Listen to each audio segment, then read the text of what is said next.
인터넷이나 여러 군데에서 쏟아져 나오는 수많은 기사들, 특히 치과와 관련된 부분들, 여러분이 글자대로 읽고 계신 게 정말 사실일까?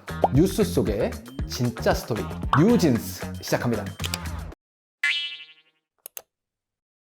자, 이번 기사는 사랑니를 발치했다가 뺨에 고름이 꽉 찼다. 알고 보니 이 균의 감염 때문이었다라고 기사가 나왔습니다.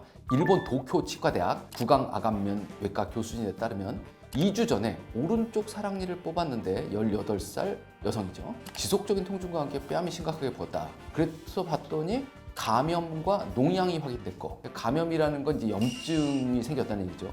농양이라는 건 그걸로 인해서 고름까지 발전을 했다. 그래서 국소 마취 후에 부음 부위 쪽에 있는 고름이 있는지를 확인을 했는데 고름이 발견됐고, 구강 외부에 아주 작은 절개를 해서 고름을 배출했다. 뺨에다가 약간 칼집을 냈다는 얘기죠. 에이, 끔찍해라.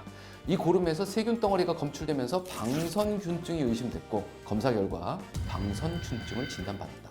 5일 동안 약물을 투여받았으며 항생제, 소염제 이런 거 받았겠죠. 서서히 통증이 줄어들면서 입이 제대로 열린 것으로 보고됐다. 그 염증이 생겼다가 5일 만에 낫다. 그러니까 금방 낫다란 얘기죠, 사실은. 근데 이제 이 기사가 나와 있는 거는 방성균이라는 것 때문에 나왔나 봐요. 요 놈이 구강 내 혹은 장내에 정상적으로 존재하는 세균이긴 한데, 요 놈이 딴 데 가가지고 문제를 일으키기도 한다. 얼굴, 목, 가슴, 배 뭐 이래가지고, 사실 이게 입안에서 생긴 게 뺨 쪽으로 나간 거니까 얼굴에 방성균층이 생긴 건 아닌 거죠, 사실.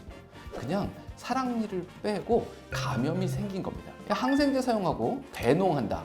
농을 빼낸다는 거죠. 농을 뺀다 보니까 뭔가 허준의 느낌이 납니다.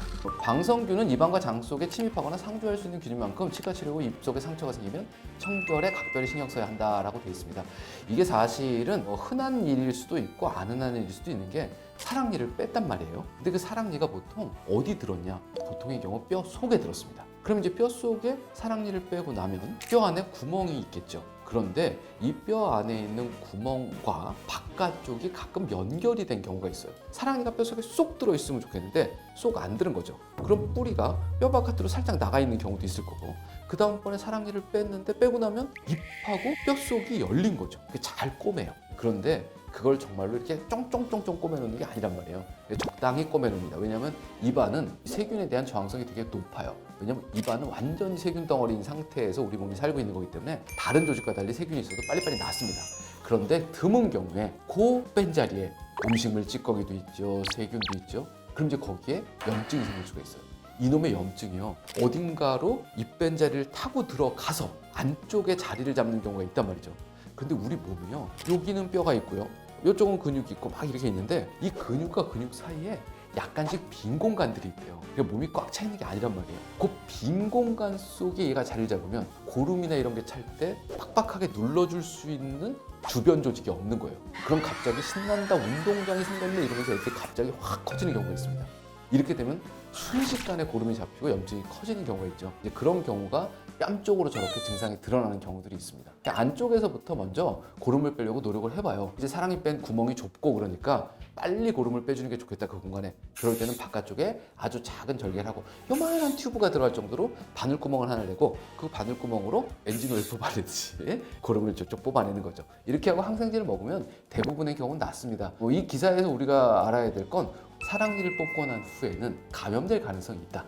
그러니까 치과에서 약을 주는데 그 약을 좀 꼬박꼬박 좀 잘 챙겨 먹자. 그 사랑니 뽑은 부위에도 조심스럽게 가글을 하던 양치를 하던 무언가 지저분한 게 끼지 않도록 잘 관리를 하자.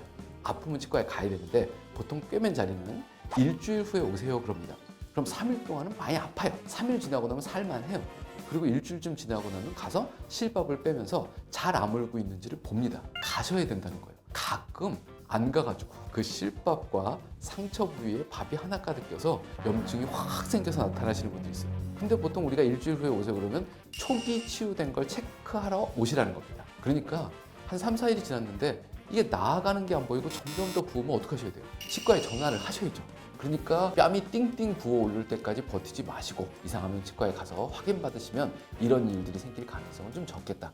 정상적인 치유 과정은 한 이틀에서 사흘 정도 지나고 나면 살만하다. 이게 아니라면 빠른 시간 내에 치과 연락을 해보셔라. 요게 요 기사에서 우리가 얻어야 될 정보가 아닐까 생각을 해봅니다. 감사합니다.